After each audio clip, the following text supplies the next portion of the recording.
Health ഗ്രാൻഡിൽ നിന്നും കൈമാറിയിട്ടുള്ളതാണ്. അതിനു പുറമെ പ്രതിരോധ പ്രവർത്തനങ്ങൾ ഉൾപ്പെടെ വെൽനസ് സെന്ററുകളുടെ തുടർ പ്രവർത്തനങ്ങൾക്കായി ഹെൽത്ത് ഗ്രാൻഡിൽ നിന്നും 32,50,000 രൂപ വകയിരുത്തുന്നു. ഈ കോളനി ചെമ്പന്നൂർ മേഖലകളിലെയും സമീപ പ്രദേശങ്ങളിലെയും പൊതുജനങ്ങൾക്ക് ഏറെ ഉപകാരപ്പെടുന്ന സ്ഥാപനങ്ങളായി വെൽനസ് സെന്ററുകൾ പ്രവർത്തിച്ചു വരുന്നു. OP സമയക്രമത്തിൽ വരുത്തിയ മാറ്റം അതിഥി തൊഴിലാളികളുടെ സാധാരണ ജനങ്ങൾക്ക് സൗകര്യപ്രദമായിട്ടുള്ളതാണ്. ഹോമിയോ ക്ലിനിക്കിൽ സേവനം താലൂക്ക് ആശുപത്രിയോടനുബന്ധിച്ച് ആഴ്ചയിൽ 2 ദിവസമെങ്കിലും ലഭ്യമാക്കണമെന്ന കർമ്മസമിതി അംഗങ്ങളുടെ നിർദ്ദേശവും പ്രൈമറി ഹെൽത്ത് സെന്ററിൽ സ്ഥലം കണ്ടെത്തി പുതിയ ധാരണ വയ്ക്കണമെന്ന നിർദ്ദേശവും സജീവ പരിഗണനകൾക്ക് ഉറപ്പു നൽകുന്നു. നഗരസഭാ പരിധിയിലെ സാമ്പത്തികമായി പിന്നോക്കം നിൽക്കുന്ന കുടുംബങ്ങൾക്ക് വേണ്ടി പുതിയ സമഗ്ര ആരോഗ്യ സുരക്ഷാ പദ്ധതി ഈ ബഡ്ജറ്റിൽ പ്രഖ്യാപിക്കുകയാണ്. നഗരസഭയിലെ 3000-ഓളം വരുന്ന കുടുംബങ്ങൾക്ക് അപകട ഇൻഷുറൻസ് ലഭ്യമാക്കാൻ ഉദ്ദേശിക്കുന്ന ഈ പദ്ധതി സർക്കാരിന്റെ അനുമതിക്ക് വിധേയമായി നടപ്പിലാക്കുന്നതിന് ആദ്യ വർഷം 30 ലക്ഷം രൂപ വകയിരുത്തുന്നു. ഇതിന്റെ പ്രാഥമിക ചർച്ചകൾ ഇൻഷുറൻസ് കമ്പനികളുമായി നടത്തിയിട്ടുള്ളതും തുടർ നടപടികൾ സ്വീകരിച്ചു വരുന്നതുമാണ്. അങ്കമാലി നഗരസഭയിലെ താലൂക്ക് ആശുപത്രി, ആയുർവേദ ഹോമിയോ ഡിസ്പെൻസറികൾ ആരോഗ്യ മേഖലയിൽ മാതൃകാ സ്ഥാപനങ്ങളുമായി പ്രവർത്തിച്ചു വരുന്നുണ്ടെങ്കിലും ചില അസൗകര്യങ്ങൾ ഇനിയും പരിഹരിക്കപ്പെടേണ്ടതുണ്ട്. താലൂക്ക് ആശുപത്രിയിൽ ഗൈനക്കോളജി വിഭാഗത്തിൽ ഡോക്ടർ സേവനം ഉറപ്പുവരുത്തണം. പാലിയേറ്റീവ് മേഖലയിൽ പ്രവർത്തിക്കുന്ന നഴ്സുമാർ ഉൾപ്പെടെയുള്ളവരുടെ വേതനം, വാഹനം എന്നിവയ്ക്കും ക്യാൻസർ കെയർ പ്രൊജക്ട്, ഡയാലിസിസ് രോഗികൾക്ക് ധനസഹായം, ഡയഗ്നോസ്റ്റിക് സെന്ററുകളുടെ പ്രവർത്തനം, ആരോഗ്യ സ്ഥാപനങ്ങളുടെ അടിസ്ഥാന സൗകര്യങ്ങൾ വർദ്ധിപ്പിക്കൽ എന്നിവയ്ക്കായി 1 കോടി രൂപ വകയിരുത്തുന്നു. മാലിന്യ നിർമ്മാർജ്ജനം, ശുചിത്വം. പൊതുജന പങ്കാളിത്തത്തോടെ മാലിന്യ നിർമ്മാർജ്ജന പ്രവർത്തനങ്ങളിലും ശുചിത്വ പരിപാടികളിലും ജില്ലയിലെ തന്നെ മറ്റ് നഗരസഭകളേക്കാൾ വളരെയധികം മുമ്പോട്ട് പോയിട്ടുള്ള നഗരസഭയാണ് അങ്കമാലി നഗരസഭ. പരിമിതമായ സ്ഥല ലഭ്യതയിലും വികേന്ദ്രീകൃത മാലിന്യ സംസ്കരണത്തിന് പ്രാധാന്യം നൽകുന്നതിന് വിവിധങ്ങളായ പദ്ധതികൾ നഗരസഭ ആവിഷ്കരിച്ച് നടപ്പിലാക്കി വരുന്നു. വിവിധ വാർഡുകളിൽ നിന്നുള്ള 45 ഹരിതകർമ്മ സേനാംഗങ്ങളുടെയും കണ്ടിജന്റ് ജീവനക്കാരുടെയും സേവനം പ്രശംസനീയമാണ്. മാലിന്യം ഉറവിടത്തിൽ തന്നെ ഫലപ്രദമായി സംസ്കരിക്കുന്നതിന് നാളിതുവരെ വീടുകളിൽ 6495 ബയോബിന്നുകളാണ് വിതരണം ചെയ്തിട്ടുള്ളത്. നഗരസഭയിലെ 9000-ഓളം വരുന്ന മുഴുവൻ വീടുകളിലും ഉറവിട മാലിന്യ സംസ്കരണ ഉപാധികൾ വിതരണം പൂർത്തിയാക്കുന്നതിനായി 35 ലക്ഷം രൂപ വകയിരുത്തുന്നു. അംഗനവാടികൾ ഉൾപ്പെടെ ഘടക സ്ഥാപനങ്ങളിൽ മാലിന്യ സംസ്കരണ ഉപാധികൾ വിതരണത്തിനായി 5 ലക്ഷം രൂപ വകയിരുത്തുന്നു. നിലവിൽ നഗരസഭയുടെ വിവിധ സ്ഥലങ്ങളിൽ സ്ഥാപിച്ചിട്ടുള്ള ബോട്ടിൽ ബൂത്ത്, ടിൻ ബിൻ എന്നിവയ്ക്ക് പുറമെ പുതിയവ സ്ഥാപിക്കുന്നതിന് 8 ലക്ഷം രൂപ വകയിരുത്തുന്നു. മാലിന്യ സംസ്കരണ മേഖലയിൽ പ്രവർത്തിക്കുന്ന ഹരിതകർമ്മ സേനാംഗങ്ങളുടെ സേവനം കൂടുതൽ ഫലപ്രദമാക്കുന്നതിനുള്ള ഉപകരണങ്ങൾ, യൂണിഫോം മറ്റു പ്രവർത്തന ചെലവുകൾക്കായി 5 ലക്ഷം രൂപ വകയിരുത്തുന്നു. മഴക്കാലപൂർവ്വ ശുചീകരണത്തിനും വാർഡ് സാനിറ്റേഷൻ പ്രവർത്തനങ്ങൾക്കും 13,10,00,000 രൂപ വകയിരുത്തുന്നു. പൊതുസ്ഥലങ്ങളിൽ മാലിന്യം വലിച്ചെറിയുന്നവരെ കണ്ടെത്തി പിഴ ചുമത്തുന്നതിന് 14 CCTV ക്യാമറകൾ പ്രവർത്തനക്ഷമമാണ്.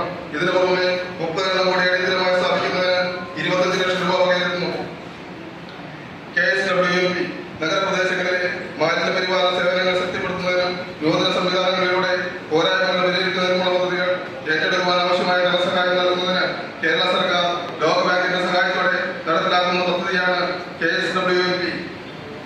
അങ്കമാലി നഗരസഭയ്ക്ക് വേണ്ടി സമഗ്രമായ മാലിന്യ പരിപാലന പദ്ധതി രേഖ തയ്യാറാക്കിയിട്ടുണ്ട്. വിശദമായ പ്രൊജക്ട് റിപ്പോർട്ടുകൾ KSWMP നിയോഗിച്ചിട്ടുള്ള കൺസൾട്ടൻസി തയ്യാറാക്കി അംഗീകാരത്തിനായി സമർപ്പിച്ചിട്ടുണ്ട്. സംസ്ഥാന സർക്കാരിന്റെയും ലോകബാങ്കിന്റെയും അനുമതി ലഭിക്കുന്ന മുറയ്ക്ക് നിർമ്മാണം ആരംഭിക്കാനാകുന്നതാണ്. ഇതിലേക്കായി 1 കോടി രൂപ വകയിരുത്തുന്നു. MCF വിപുലീകരണത്തിനായി നഗരസഭ വാങ്ങിയ സ്ഥലത്ത് ചുറ്റുമതിൽ നിർമ്മിക്കുന്നതിനും MCF-ൽ ഫയർ ഫൈറ്റിംഗ് സംവിധാനം തുടങ്ങിയവയ്ക്ക് 30 ലക്ഷം രൂപ വകയിരുത്തുന്നു. ശുചിത്വ പ്രവർത്തനങ്ങളുടെ ഭാഗമായി പട്ടണത്തിന്റെ പ്രധാന സ്ഥലങ്ങൾ ക്ലീനിംഗ് നടത്തുകയും ഫുട്പാത്തുകളിൽ കേട്ടുവന്ന സ്ലാബുകൾ മാറുന്ന പ്രവർത്തികളും നടത്തിവരുന്നുണ്ട്. ശുചിത്വ സന്ദേശം നൽകുന്ന ദിശാ ബോർഡുകൾ സ്ഥാപിക്കുന്നതിനും പൊതു ടോയ്ലറ്റുകൾ അറ്റകുറ്റപ്പണി നടത്തുന്നതിനും നഗരസഭയുടെ സ്വാഗത ടൂറിസ്റ്റ് കേന്ദ്രത്തിനോടനുബന്ധിച്ച് പൊതുസ്ഥലം അളന്ന് തിട്ടപ്പെടുത്തി ആധുനിക രീതിയിൽ ശുചിമുറി നിർമ്മിക്കുന്നതിന് 35 ലക്ഷം രൂപ വകയിരുത്തുന്നു. പൊതുഭരണവും ധനകാര്യവും നഗരസഭയിൽ പൂർണ്ണതോതിൽ സ്മാർട്ട് ആപ്ലിക്കേഷൻ വിന്യസിച്ച് പൊതുജനങ്ങൾക്ക് വേഗത്തിൽ സേവനങ്ങൾ നൽകി വരുന്നുണ്ട്. മുൻ ഭരണസമിതിയുടെ പ്രയത്ന ഫലമായി ജില്ലയിലെ തന്നെ ISO സർട്ടിഫിക്കേഷൻ നേടുന്ന ആദ്യ നഗരസഭയായി മാറുവാൻ നമ്മൾക്ക് കഴിഞ്ഞിട്ടുണ്ട്. സ്മാർട്ടിന്റെ തുടർ പ്രവർത്തനങ്ങൾക്ക് ആവശ്യമായ കമ്പ്യൂട്ടർ അനുബന്ധ ഉപകരണങ്ങൾ വാങ്ങുന്നതിനും ISO സർട്ടിഫിക്കേഷൻ തുടർ പ്രവർത്തനങ്ങൾക്കുമായി ഈ സേവനങ്ങൾ കാര്യക്ഷമമാക്കുന്നതിനും നഗരസഭയുടെ പ്രവർത്തനങ്ങളുടെ ഡോക്യുമെന്റേഷൻ, പബ്ലിസിറ്റി എന്നിവയ്ക്കുമായി 10 ലക്ഷം രൂപ വകയിരുത്തുന്നു. ധനകാര്യ കമ്മിറ്റി ഉയർന്നു വന്ന ഒരു നിർദ്ദേശം നായത്തോട് ജംഗ്ഷനിൽ നഗരസഭയുടെ സോണൽ ഓഫീസ് ആരംഭിക്കുന്നതിനായിരുന്നു. പ്രസ്തുത സോണൽ ഓഫീസിന്റെ പ്രവർത്തനം ആരംഭിച്ച് തെക്കൻ മേഖലയിലെ ജനങ്ങൾക്ക് റവന്യൂ സേവനങ്ങൾ എളുപ്പത്തിൽ കരകതമാക്കുന്നതാണ്. പൊതുസ്ഥലം ഉപയോഗപ്പെടുത്തി സോളാർ ഓഫീസ് നിർമ്മാണത്തിനായി 2 കോടി രൂപ വകയിരുത്തുന്നു. പൊതുമരാമത്തും സൗന്ദര്യവൽക്കരണവും നഗരസഭയുടെ പ്രധാന ലക്ഷ്യങ്ങളിലും റോഡുകളുടെ മീഡിയകളിലും വെൽമോട്ടുകളും നഗരസഭാ പ്രദേശത്തെ ഫുട്പാത്തുകളും സൗന്ദര്യവൽക്കരിച്ച് ശുചിത്വമുള്ളതും ആകർഷണീയമാക്കുക എന്നത് ഒരു സുപ്രധാന ലക്ഷ്യമായി ബജറ്റിൽ വിഭാവനം ചെയ്യുന്നു. NH കോതോളം മുതൽ ബാങ്കുകൾ വരെയും MC റോഡ് മെയിൻ ജംഗ്ഷൻ മുതൽ ഡബിൾ പാലം വരെയുമുള്ള സൗന്ദര്യവൽക്കരണത്തിന് റൈറ്റ് കോസ്റ്റ് എസ്റ്റിമേറ്റ് നഗരസഭ വിഭാഗം പ്രാഥമികമായി തയ്യാറാക്കിയിട്ടുണ്ട്. മേൽപ്പറഞ്ഞ സ്ഥലങ്ങളിലെല്ലാം ചെടികൾ വെച്ചുപിടിപ്പിച്ചും കൈവരികൾ സ്ഥാപിച്ചും പെയിന്റിംഗ് വർക്കുകൾ ചെയ്തും കുട്ടികൾക്കും മുതിർന്നവർക്കും ഉപയോഗിക്കാൻ കഴിയും വിധം ആകർഷണീയമാകുക എന്നതാണ് ലക്ഷ്യമിടുന്നത്.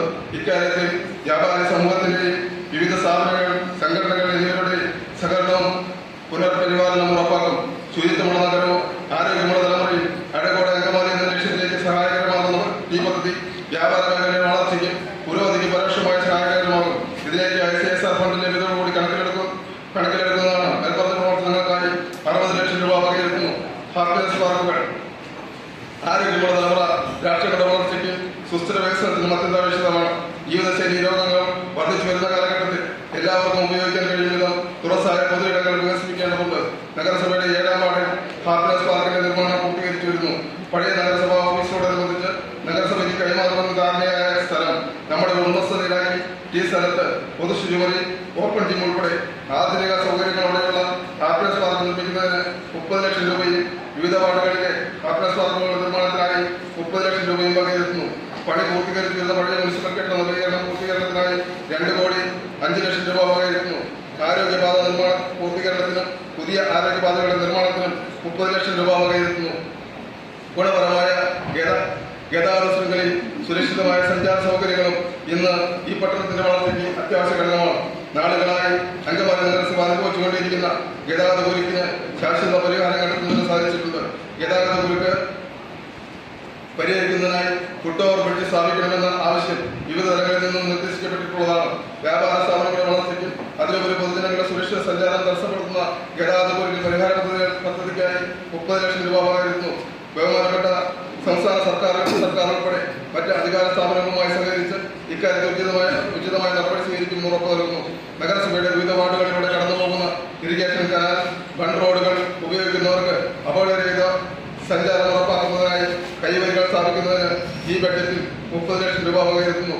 പുതിയ റോഡുകളുടെ നിർമ്മാണത്തിനും ഓടകൾ, കലങ്ങുകൾ എന്നിവയുടെ പുതിയ നിർമ്മിതിക്കും മെയിൻ്റെനൻസിനും 2 കോടി രൂപ വകയിരുത്തുന്നു. കഴിഞ്ഞ കാലയളവിൽ ബഹുമാനപ്പെട്ട MP, MLA എന്നിവരുടെ ആസ്തി വികസന ഫണ്ടുകൾ ഉപയോഗിച്ച് റോഡുകളുടെയും മിനിമാസ് ലൈറ്റുകൾ സ്ഥാപിക്കുന്ന പ്രവർത്തനങ്ങൾ പൂർത്തീകരിക്കാൻ നഗരസഭയ്ക്ക് കഴിഞ്ഞിട്ടുണ്ട്. 2026-27 വർഷത്തേക്കുള്ള MP, MLA ആസ്തി വികസന ഫണ്ടിൽ നിന്നും വിവിധ നിർമ്മാണ പ്രവർത്തികൾക്കായി 1 കോടി രൂപ പ്രതീക്ഷിക്കുന്നു. മാർക്കറ്റ് വികസനം. അങ്കമാലി നഗരസഭാ മാർക്കറ്റ് നിലവിൽ പ്രവർത്തിച്ചു വരുന്നുണ്ടെങ്കിലും 25 വർഷം പഴക്കമുള്ള കെട്ടിടങ്ങൾ ശോചനീയാവസ്ഥയിലാണ്. കൂടാതെ ഫലപ്രദമായ മാലിന്യ സംസ്കരണ സംവിധാനങ്ങളുടെ പോരായ്മയും അറവശാല നിർമ്മാണം ആരംഭിക്കാനാവാത്തതും പരിഹരിക്കപ്പെടേണ്ടതുണ്ട്.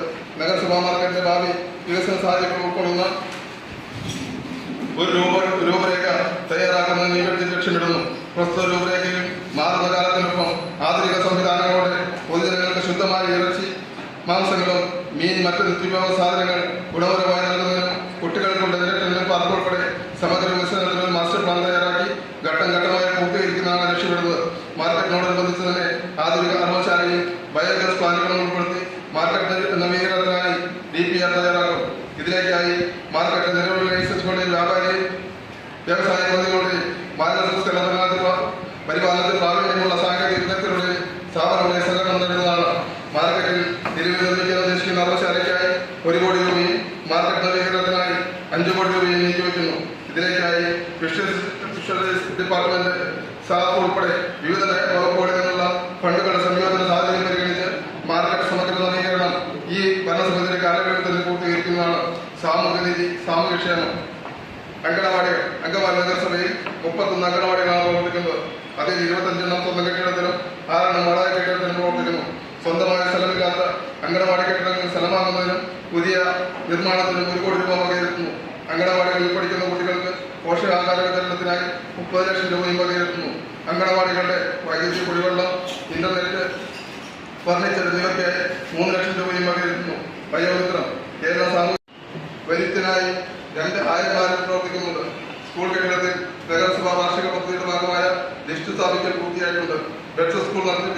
അടിസ്ഥാന സൗകര്യങ്ങളുടെ വിപുലീകരണത്തിനുമായി 35 ലക്ഷം രൂപ വകയിരുത്തുന്നു. മാനസിക ശാരീരികത്തിനായി 25 ലക്ഷം രൂപയും ഭിന്നശേഷി കലോത്സവത്തിന് ഉപകരണങ്ങൾക്കായി 6,05,000 രൂപയും വകയിരുത്തുന്നു. ആവശ്യകതയനുസരിച്ച് ഭിന്നശേഷിക്കാർക്ക് കൃത്രിമ അവയവ ഉപകരണങ്ങൾ വിതരണത്തിനായി 10 ലക്ഷം രൂപ വകയിരുത്തുന്നു. വയോജനക്ഷേമം കേരളത്തിലെ സാമൂഹ്യ ക്ഷേമ ആരോഗ്യ പ്രവർത്തനങ്ങൾ ജനങ്ങളുടെ പ്രതിശീർഷ ആയുസ് ഉയർത്തുന്നതിന് സഹായകരമായിട്ടുണ്ട്. 2026 ആകുമ്പോഴേക്കും ജനസംഖ്യയിൽ 20% പേർ 60 വയസ്സിന് മുകളിൽ പ്രായമുള്ളവരായിരിക്കുമെന്ന് കണക്കാക്കുന്നു. വയോജന നയത്തിന്റെ ഭാഗമായി നഗരസഭയിൽ പ്രത്യേക വയോജന വാർഡ് സഭകൾ ചേർന്ന് അഭിപ്രായ രൂപീകരണം നടത്തിയിട്ടുള്ളതാണ്. വയോജന കേന്ദ്രങ്ങളും പകൽ വീടുകളും പകൽ സമയങ്ങളിൽ വിനോദം വിജ്ഞാനം എന്നിവയ്ക്ക് കൊടുക്കുന്നതാണ്. നഗരസഭയിൽ ഒരു പകൽ വീടാണ് പ്രവർത്തിക്കുന്നത്. കൂടുതൽ വാർഡുകളിലേക്ക് ഉപകാരപ്പെടും വിധം 2 അതിലധികമോ വാർഡുകളുടെ ക്ലസ്റ്റർ രൂപീകരിച്ച് സ്ഥല ലഭ്യതയുള്ള ഇടങ്ങളിൽ വയോജന കേന്ദ്രങ്ങൾ സ്ഥാപിക്കുന്നതിന് ഈ ബഡ്ജറ്റിൽ 40 ലക്ഷം രൂപ വകയിരുത്തുന്നു. വയോജനങ്ങളുടെ മാനസികോല്ലാസത്തിനും ക്ഷേമത്തിനുമായി 10 ലക്ഷം രൂപ വകയിരുത്തുന്നു. കുടിവെള്ള വിതരണവും ജലസംരക്ഷണവും നഗരസഭ അധിവാസികൾക്ക് ശുദ്ധമായ കുടിവെള്ളം ലഭ്യമാക്കുന്നതിനും സ്വാഭാവിക ജലാശയങ്ങളും കുളങ്ങളും തോടുകളും സംരക്ഷിച്ച് ഭൂഗർഭ ജലലഭ്യത നിലനിർത്തുന്നതിനും മതിയായ പ്രാധാന്യം ഈ ബജറ്റ് ഉറപ്പുവരുത്തുന്നു. അമൃത് 2 പ്രകാരം 1047 കുടിവെള്ള കണക്ഷനുകൾ നൽകുകയും ഐക്യാധികത എന്നിവയുടെ സംരക്ഷണം ഉറപ്പാക്കുന്നതിനുള്ള പ്രവർത്തികൾ നഗരസഞ്ചയന പദ്ധതികൾ ഉൾപ്പെടുത്തി പൂർത്തീകരിച്ചിട്ടുണ്ട്. അമൃത് 2 പദ്ധതി 2026-27 വർഷം അവസാനിപ്പിക്കുകയാണ്. ഈ പദ്ധതിയിൽ ഉൾപ്പെടുത്തി പുതിയ കുളങ്ങളുടെ നവീകരണത്തിനും നിലവിലുള്ള പദ്ധതി പൂർത്തീകരിക്കുന്നതിനും 3 കോടി രൂപ വകയിരുത്തുന്നു. നഗരസഞ്ചയ പദ്ധതിയിൽ തോട് ക്ലീൻ ചെയ്ത് കെട്ടി സംരക്ഷണം പൂർത്തിയാക്കുന്നതിന് 50 ലക്ഷം രൂപയും വകയിരുത്തുന്നു. വരൾച്ച ദുരിതം നേരിടുന്ന പ്രദേശങ്ങളിൽ കുടിവെള്ള വിതരണത്തിനായി 20 ലക്ഷം രൂപ വകയിരുത്തുന്നു. വിദ്യാഭ്യാസം കലാകായികം നഗരസഭാ പരിധിയിൽ നഗരസഭയ്ക്ക് വിട്ടുകിട്ടിയ 2 LP സ്കൂളും 1 UP സ്കൂളും 1 ഹൈസ്കൂളും 1 ഹയർ സെക്കൻഡറി സ്കൂളും പ്രവർത്തിച്ചു വരുന്നുണ്ട്. ഇതിനു പുറമെ എയ്ഡഡ് സ്വകാര്യ മേഖലയിൽ 10ഓളം സ്കൂൾ കോളേജ് സ്ഥാപനങ്ങൾ കൂടി പ്രവർത്തിക്കുന്നുണ്ട്. പൊതുവിദ്യാലയങ്ങളിൽ പഠന സൗകര്യങ്ങൾ ഉയർത്തി ഗുണമേന്മയുള്ള വിദ്യാഭ്യാസം ഉറപ്പുവരുത്തുന്നതിന് നഗരസഭയുടെ ഇടപെടൽ അനിവാര്യമാണ്. നായകോട് സ്കൂളിൽ ബഹുമാനപ്പെട്ട MLA ആസ്തി വികസന ഫണ്ട് ഉപയോഗിച്ച് സ്മാർട്ട് ക്ലാസ് റൂം നിർമ്മാണം പൂർത്തീകരിച്ചിട്ടുള്ളതാണ്. സർക്കാർ സ്കൂളുകളിൽ കൂടുതൽ സ്മാർട്ട് ക്ലാസ് മുറികൾ നിർമ്മിക്കുന്നതിനായി 20 ലക്ഷം രൂപ വകയിരുത്തുന്നു. സമഗ്ര വിദ്യാഭ്യാസ പദ്ധതിക്ക് 15 ലക്ഷം രൂപ വകയിരുത്തുന്നു. നഗരസഭയിലെ സർക്കാർ മേഖലയിലുള്ള സ്കൂളുകളുടെ പ്രധാന പോരായ്മ കളിസ്ഥലങ്ങളുടെ അഭാവമാണ്. എന്നിരുന്നാലും ലഭ്യമായ പരമാവധി സ്ഥലം ഉപയോഗപ്പെടുത്തി ഇൻഡോർ ഗെയിമുകൾക്കായി മിനി ഇൻഡോർ സ്റ്റേഡിയം, നായത്തോട് സ്കൂളിന്റെ മുൻവശത്തുള്ള സ്ഥലത്ത് റൂഫ് ഷീറ്റിംഗ് നൽകി സജ്ജമാക്കുന്നതിനും കളിസ്ഥല വികസനത്തിനും 50 ലക്ഷം രൂപ വകയിരുത്തുന്നു. തുടർ സാക്ഷരതാ പഠനത്തിന് 3 ലക്ഷം രൂപയും സ്കൂളുകളുടെ അടിസ്ഥാന സൗകര്യങ്ങൾ, ഫർണിച്ചർ, ലൈബ്രറി, പുസ്തകങ്ങൾ, മറ്റ് ആവർത്തന ചെലവുകൾക്കായി 25 ലക്ഷം രൂപയും വകയിരുത്തുന്നു. കലാകാരന്മാരെ പ്രോത്സാഹിപ്പിക്കുന്നതിനായി നഗരസഭ ആരംഭിച്ച വജ്രജൂബി ഫെലോഷിപ്പ് പ്രോഗ്രാമിന് വേണ്ടി 5 ലക്ഷം രൂപയും മികച്ച പഠന നിലവാരം പുലർത്തുന്ന വിദ്യാർത്ഥികളെ ആദരിക്കുന്നതിനും വയോജനോത്സവ പദ്ധതിക്ക് 5 ലക്ഷം രൂപയും വകയിരുത്തുന്നു. അംഗീകാരമുള്ള ലൈബ്രറികളിലേക്ക് ആനുകാലിക പ്രസിദ്ധീകരണങ്ങൾ വാങ്ങുന്നതിനും നഗരസഭാ ലൈബ്രറിയിലേക്ക് പുസ്തകം വാങ്ങുന്നതിനും 5 ലക്ഷം രൂപയും വകയിരുത്തുന്നു. അങ്കമാലി നഗരസഭാ പരിധിയിലെ സ്കൂളുകൾ, കോളേജുകൾ, മറ്റ് വിദ്യാഭ്യാസ സ്ഥാപനങ്ങൾ എല്ലാം തന്നെ ഈ രംഗത്ത് മികച്ച നേട്ടങ്ങൾ കൈവരിച്ചിട്ടുള്ളതും അങ്കമാലിയുടെ അഭിമാനകരമായ വളർച്ചയ്ക്ക് കരുതു പറഞ്ഞിട്ടുള്ളതുമാണ്. പഠനേതര മേഖലകളിൽ നമ്മുടെ വിദ്യാർത്ഥികൾ കൈവരിച്ച നേട്ടങ്ങൾ നഗരസഭയ്ക്കും അഭിമാനിക്കാൻ വക നൽകുന്നതാണ്. സ്വയം പരിശീലന പരിപാടികൾക്കായി 15 ലക്ഷം രൂപ വകയിരുത്തുന്നു. കൃഷി, മൃഗസംരക്ഷണം, ക്ഷീരവികസനം വികസന പദ്ധതികൾക്കും ജനക്ഷേമ പ്രവർത്തനങ്ങൾക്കുമായി നമ്മുടെ കൃഷിഭൂമി ഏറെ നഷ്ടപ്പെട്ടിട്ടുള്ള വാസ്തവമാണ്. അങ്കമാലി ഇപ്പോഴും കാർഷിക മേഖലയായിട്ടാണ് പരിഗണിക്കപ്പെടുന്നത്. തരിശായി കിടക്കുന്ന ഇടനിലക്കാരെ ഒഴിവാക്കി മിശ്രീകൃത പച്ചക്കറികളും മൂല്യവർദ്ധിത ഉൽപ്പന്നങ്ങളും ജനങ്ങൾക്ക് ലഭ്യമാക്കാനും ഉദ്ദേശിച്ചുകൊണ്ട് ഒരു കാർഷിക ഉപകരണ കേന്ദ്രം ആരംഭിക്കുന്നതിന് അനുസൃതം മരുന്ന് വിതരണത്തിനായി 10 ലക്ഷം രൂപയും വകയിരുത്തുന്നു. ആരോഗ്യത്തിനായിക്കോട്ടെ പൊതുപാതയോരങ്ങളിലും പൊതുസ്ഥലത്തുമുള്ള